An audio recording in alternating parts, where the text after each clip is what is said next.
దిగ్దర్శకులు రాఘవేంద్రరావు గారు, కోదండరామరెడ్డి గారు, Gopal, young directors like Bobby, Vasishta, like నా నిర్మాతలు అల్లు అరవింద్ గారు, అశ్విని దత్ గారు, కెఎస్ రామారావు, శ్యామ్ ప్రసాద్ రెడ్డి, జెమినీ కిరణ్, తమ్మారెడ్డి భరద్వాజ్ గారు, అలా యంగ్ ప్రొడ్యూసర్ విక్కీ అండ్ పాత్రికేయ మిత్రులకు, అలాగే నా బ్లడ్ బ్రదర్స్, బ్లడ్ సిస్టర్స్, నా హృదయపూర్వక నమస్కారం. సో ఫస్ట్ ఆఫ్ ఆల్ ఈ ఈవెంట్ ఇంత గ్లామర్గా, ఇంత మెమొరబుల్గా ఉంది అంటే దానికి ప్రధానమైన కారణం నా మిత్రుడు Aamir Khan. Aamirji, thank you so much. And with a small message and a phone call, you made it, and your presence made this moment as a memorable moment. Really, thank you so much, and I never forget this gesture from your side. And about Guinness Book of World Records, then ఊహించండి, I never expected, never dreamt about Guinness Book of World Record, because Guinness బుక్కి మనకి ఏంటి సంబంధం అనే ఒక ఆలోచన ఏమైనా ఉంటుంది కదా సహజంగా. అలాగే నాకు అలాంటి ఆలోచన ఏమి లేదు. అలాంటిది నేను ఎదురు చూడనటువంటి ఒక గొప్ప ఆనర్ ఈ రోజున నా జీవితంలో నా ఈ సినీ ప్రస్థానం సంబంధించి తారసపడినందుకు ఆ భగవంతుడికి, దానికి కారణభూతులైన మా దర్శక నిర్మాతలకు, నా అభిమానులకు ఎప్పుడు నేను రుణపడి ఉంటాను. Thank you so much.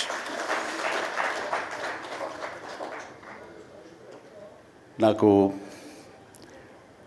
Dances మీద, బహుశా నటన కంటే కూడా ముందు నుంచి కూడా డ్యాన్సెస్ మీద నాకున్నటువంటి ఇంట్రెస్ట్ ఈ రోజున ఈ అవార్డు వచ్చేలా చేసిందా అని నాకు అనిపిస్తుంటుంది.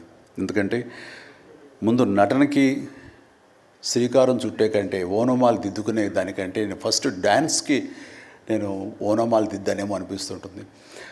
నా చిన్నప్పుడు మా చుట్టూ ఉండే వాళ్ళని ఎంటర్టైన్ చేయడం కోసంగా ఈవినింగ్ అయ్యేసరికి అప్పట్లో ఉండే వివిధ భారతి కానీ, లేకపోతే శ్రీలంక సిలోన్, రేడియో సిలోన్ కానీ, వీటిల్లో వచ్చే కొన్ని తెలుగు పాటలకి అదే మాకు సోర్స్ ఆఫ్ ఇన్స్పిరేషన్.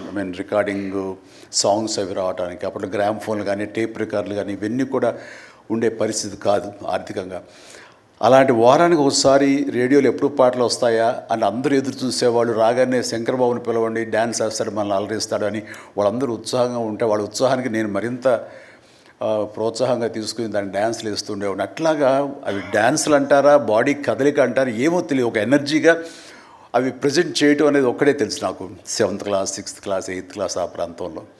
ఆ తర్వాత ఎన్సీసీలో చేరిన తర్వాత ఈవినింగ్ క్యాంప్ ఫైర్ టైంలో అందరూ ఎర్లీగా భోజనాలు కానిచ్చిన తర్వాత తిన్న 70 ప్లేట్లు మన అల్యూమినియం ప్లేట్స్, వాటిని తిరగేసి దరువులుగా, డప్పులుగా వాయించుకుంటూ అప్పుడు కూడా డ్యాన్స్ వేస్తూ అందరిని ఎంటర్టైన్ చేస్తూ ఉండేవాడిని. ఆ రకంగా డ్యాన్స్ అనేది నాకు ఇష్టమైనటువంటి ఒక నా అంతర్భాగం అయిపోయింది.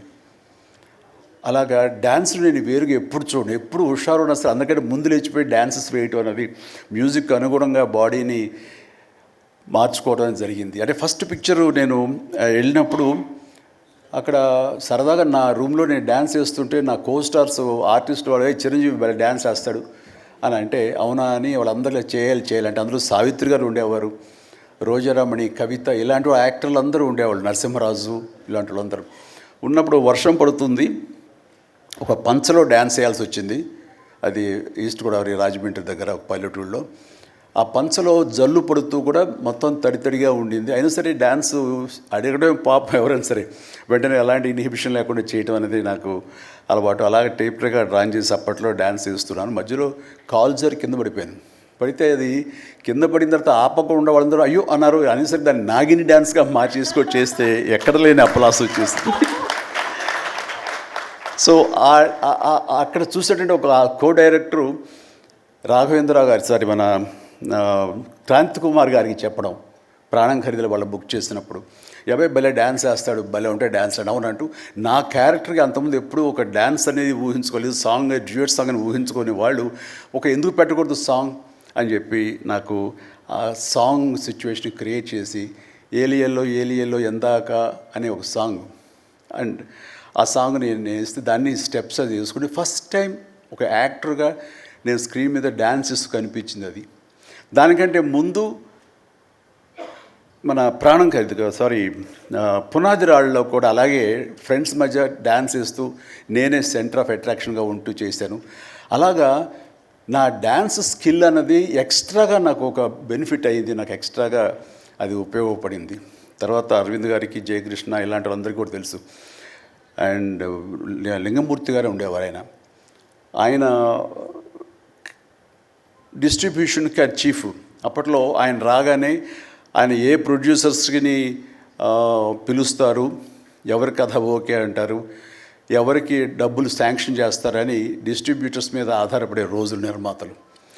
అలాంటి సమయంలో వేరు నాకంటే సీనియర్ హీరోస్, పెద్ద హీరోస్ ఎవరితోటో కథలు అనుకుంటుండగా చిరంజీవి అని అతను కొత్తగా వస్తాడుగా, అతనితో పెట్టి చేస్తే మీకు ఇంత డబ్బుగా ఇస్తాను, లేదంటే మామూలు అయితే కనుక దాన్ని లిమిటెడ్గా ఇంతే ఇస్తాను అనేసరికి డబ్బు ఎక్కువ ఇస్తానంటున్నారు అంటూ ఆయన లింగమూర్తి గారు నన్ను రికమెండ్ చేసేసరికి నా వైపే అందరూ కలిసి ఇతనే పెట్టుకుందాం అనేవాళ్ళు.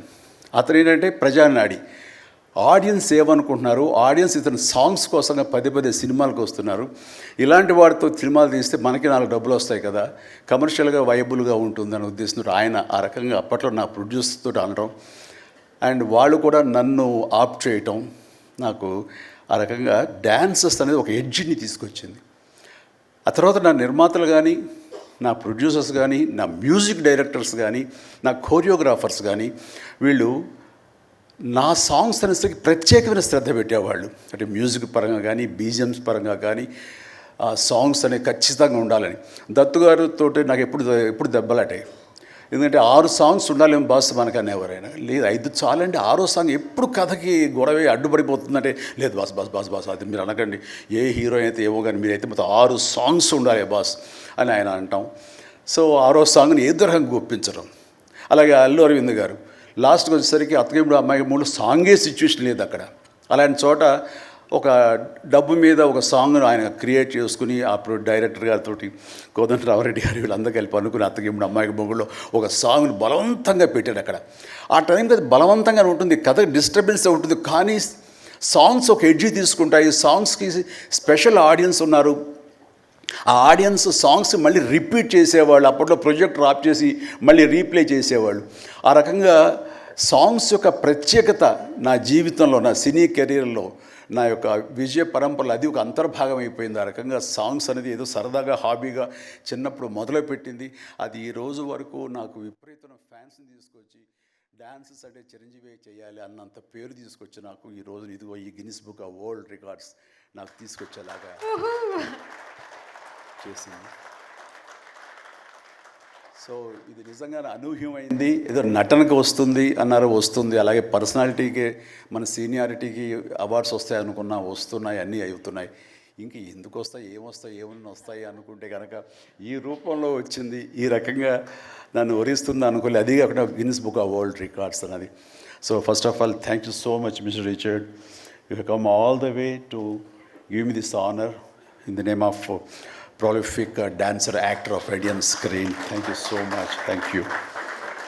And then ఇంతకు మించి నేను ఎక్కువ ఏమీ చెప్పలేను. బట్ నా యొక్క ఈ విజయ పరంపరలో నేను కొనసాగడానికి నాకు ముందు నుంచి దోహదపడుతున్న నా నిర్మాతలకి, నా తోటి నటీనటులకు, నా టెక్నీషియన్స్కి, నా డైరెక్టర్స్కి, ప్రతి ఒక్కరికి హృదయపూర్వక ధన్యవాదాలు మరొకసారి తెలియజేసుకుంటూ ప్రతి ఒక్కరికి నా అభినందనలు సెలవు తీసుకుంటాను. జై హింద్. Thank you sir. మీరు ఇంతకు మించి ఏమీ చెప్పరన్నారు, కానీ ఫ్యూచర్ ఫిల్మ్స్లో మళ్ళీ డాన్స్ చేసి మమ్మల్ని అందరినీ ఎంటర్టైన్ చేయండి సార్. ఒక్క ప్రామిస్ చేయండి సార్ ఫ్యూచర్లో. Is it a promise sir? విశ్వంబరలో. Wow, that's amazing sir. ఇంకొక కోఇన్సిడెన్స్ మీరు గమనించుండరేమో, I know you're not feeling well. 22 September నాడు సార్ యొక్క డెబ్యూ అయింది. Sir, first film release అయింది 22nd September. And today is 22nd September. It is never ending. This year is officially amazing. This year is officially mega stars year.